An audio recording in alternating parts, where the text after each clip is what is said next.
Hello，大家好，歡迎收睇《營圖策劃》，我係主持人 Samuel。咁我今日同大家分享一個距離澳門咧最近嘅一個屋苑嚇。我而家企喺嘅呢一個區域咧叫做珠澳跨境區嚟嘅。咁呢一個地方咧，早喺03年開始咧，佢就已經係同澳門政府啦一齊填海填咗呢一塊區域出嚟咧。有咩用途咧？首先做翻我哋一個跨境物流以及跨境電商，仲有就係我哋嘅一個產品展銷啦，同埋物流倉儲咁樣嘅一個功能性。咁目前咧喺呢一個區域咧，澳門註冊公司嘅喺呢一度進駐辦公咧，已經係超過330間嘅一個公司企業嚟㗎啦。咁呢度嘅人咧，相對嚟講咧，亦都會比較多嘅。咁右手邊呢一邊咧，就係筷子基遊艇碼頭啦，就喺呢一條江度。咁右手邊16浦啦，以及大三巴啦，往前行啦，新途經咧都係可以見得到㗎嚇。喺呢一個位置一定係最近澳門㗎啦，大概咧就100米左右一個距離。咁我哋今日要講嘅係左手邊嘅呢一座大廈啦，叫做星匯大廈嘅。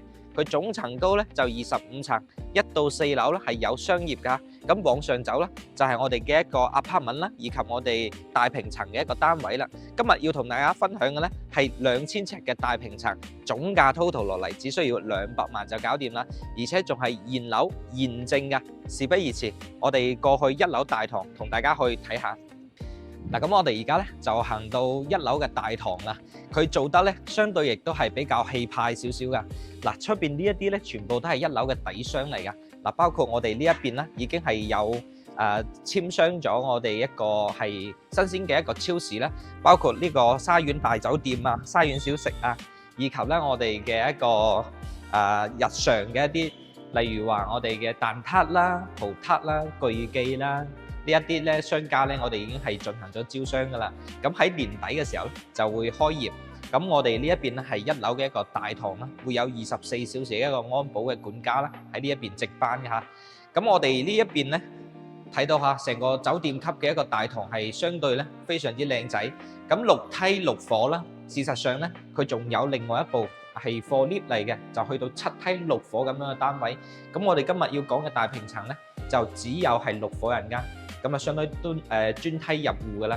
我哋咧就上翻去我哋嘅17層，同大家去睇睇呢個大平層。我哋上翻嚟17樓實地嘅示範單位，屬於6梯6伙嘅一個設計。嗱，呢度咧有6部 lift 客，左右3部，咁咧可以做到專梯入伙嘅。咁一入翻嚟呢一邊咧，我哋先睇翻一個200平方嘅一個大平層，咁佢屬於270度嘅一個轉角位。我哋陣間咧再睇埋其他嘅一個戶型，因為呢邊咧做咗呢個示範單位嘅一個展示嚟嘅。嗱，一入翻嚟咧，我哋先睇翻我哋最靚嘅呢一個景觀嘅位置先。前面啦就可以望到我哋嘅一個一線澳門豪江江景啦，包括新葡京、我哋觀光塔以及咧前面橫琴十字門、金融島。所有嘅景觀三江交匯之處咧，一眼睇晒啦。樓下就係澳門嘅皇宮，左手邊咧就係遊艇碼頭、筷子基以及16浦啦，都可以望得晒嘅。咁我哋呢一邊咧，呢一個咧就係200方嘅一個大平層單位啦，結合翻我哋香港嘅尺數咧，去到2150尺嘅。我哋從入戶門開始，一入嚟咧可以做翻雙開子母門嘅搭配，配備翻呢一邊咧居家嘅禮序咧，可以做翻個屏風位。以及咧呢度一 set 過嚟咧，就係我哋嘅一個中島台嘅位置啦。入翻嚟呢邊咧就係廚房位啦，一字排開嘅大廚房啦，做得亦都係相當氣派㗎。咁但係值得一提嘅咧，就係好可惜嘅就係呢度只能用翻我哋嘅一個電磁爐啦，唔可以用明火嘅。咁皆因咧佢呢一度係屬於40年嘅一個商業嘅產品啦。但係好多朋友咧又會覺得40年咁到期之後點算咧？目前已經係有案例㗎啦，到時候續期咧唔超過15蚊6一平方咧就可以自動續期。咁我哋呢一邊咧大嘅一個客廳位置咧，270度嘅一個採光面，而且全落地玻璃窗啊。咁我哋前後咧都有景觀。咁包括我哋前面望到嘅咧就係珠海嘅豪宅雙隧長龍灣，咁對面咧就係灣仔啦嚇，珠海嘅一個灣仔。咁目前賣緊嘅一線海景啦，包括澳門嘅景觀啦，當時賣樓咧去到4萬幾蚊1平方，但係呢一度咧只需要1萬1到1萬3千蚊左右嘅一個平方數啦，就可以喺呢一度拎到咁靚嘅一個景觀啦，而且仲係大平層嘅單位。我哋再度回顧下呢個畫面。咁到咗夜晚啦，華燈初現啦，夜幕降臨嘅時候咧，喺呢一度咧望住澳門放煙花嘅景觀，簡直咧就真係唔可以用言語嚟形容㗎。咁我哋入翻嚟呢一邊咧就係休息嘅一個區域啦。佢呢一邊係做咗我哋一個總裁嘅一個辦公廳啦。咁平時喺度簽下文件啊，喺度辦公啊，望住咁靚嘅景觀啊，靈感啊都會特別多啲㗎。咁我哋呢一邊啦就做翻我哋一個係客房啦，或者係我哋一個接待室咁樣啦，洗手間咧亦都可以做到嘅。同樣地係可以望到我哋澳門嘅呢一啲一線嘅景觀啦。嗱，咁我哋睇翻呢一邊咧，我就突然間諗起身啦。深圳灣嘅一個頂樓豪宅啦，亦都係屬於40年產權嘅商業深圳灣1號嚇。咁嚟翻呢一邊啦，我哋睇睇佢嘅一個主人房嘅空間。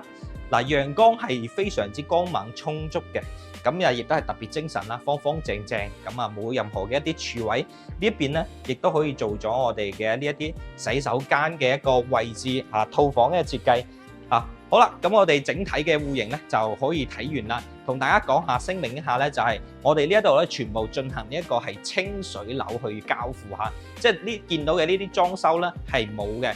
咁你後期咧可以自己 design 翻啦，或者係做翻呢一個會所去進行呢一個招待啦，或者係可以做翻我哋一啲歸家，好似大平層咁樣啦。我哋一啲辦公嘅用途啦，或者係我哋居住嘅用途，以及商業嘅一個接待啦，完全係可以嘅。咁我哋啱先講到一層咧就有6伙人間，呢邊咧係270度嘅一個轉角位，呢一邊同樣地仲會有一個係270度嘅一個轉角位嘅一個位置。我哋喺呢一邊咧睇翻，咁呢度咧就會作為一個交收嘅一個標準啦。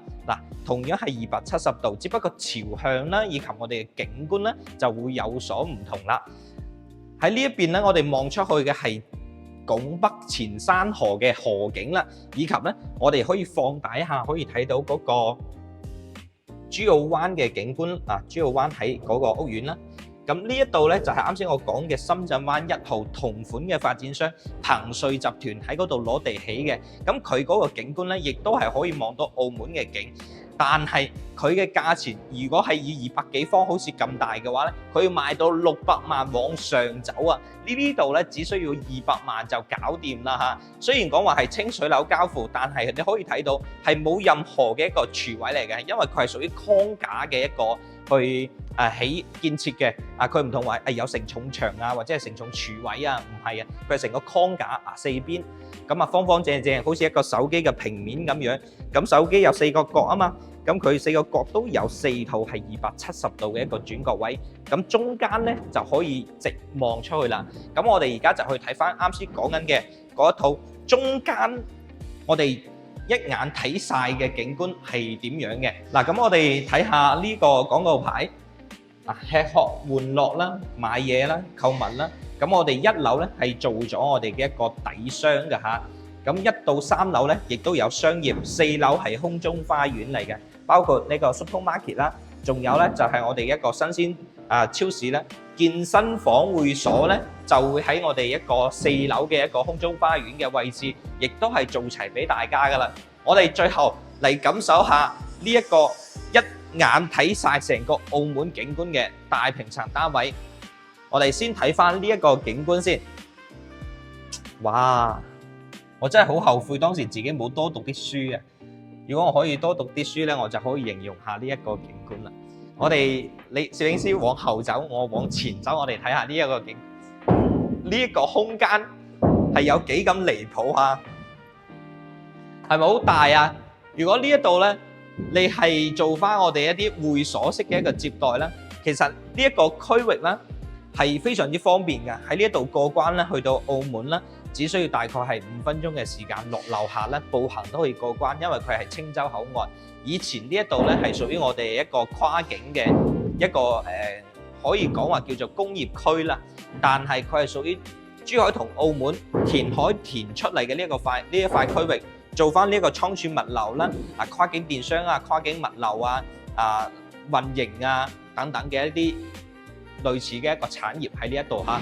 咁所以咧，佢係喺呢度擁有物業嘅話，你就可以自己有一張專屬嘅通關卡，你係自己可以行翻呢個青州關口咧，直接去翻我哋嘅一個澳門噶啦。所以呢一度咧就係對澳門嘅朋友咧會更加便利。咁另外咧，如果係香港嘅朋友咧，你想購入呢一啲大單位咧做接待嘅一個會所咧，隱蔽性啊同埋私密性啊，會比其他地段好好多嚇。至於呢一啲問題嚟講嘅話咧，感興趣嘅朋友咧，可以喺下方嘅二維碼啦，或者係 WhatsApp 啦聯繫到 Samuel 咧會一同大家去分析一下，同大家去交流一下嘅。咁我哋今期嘅呢一個視頻咧，就基本上介紹到呢一度啦。感興趣嘅朋友咧，可以通過下方嘅 WhatsApp 啦聯繫到 Samuel。我哋下期再見，拜拜。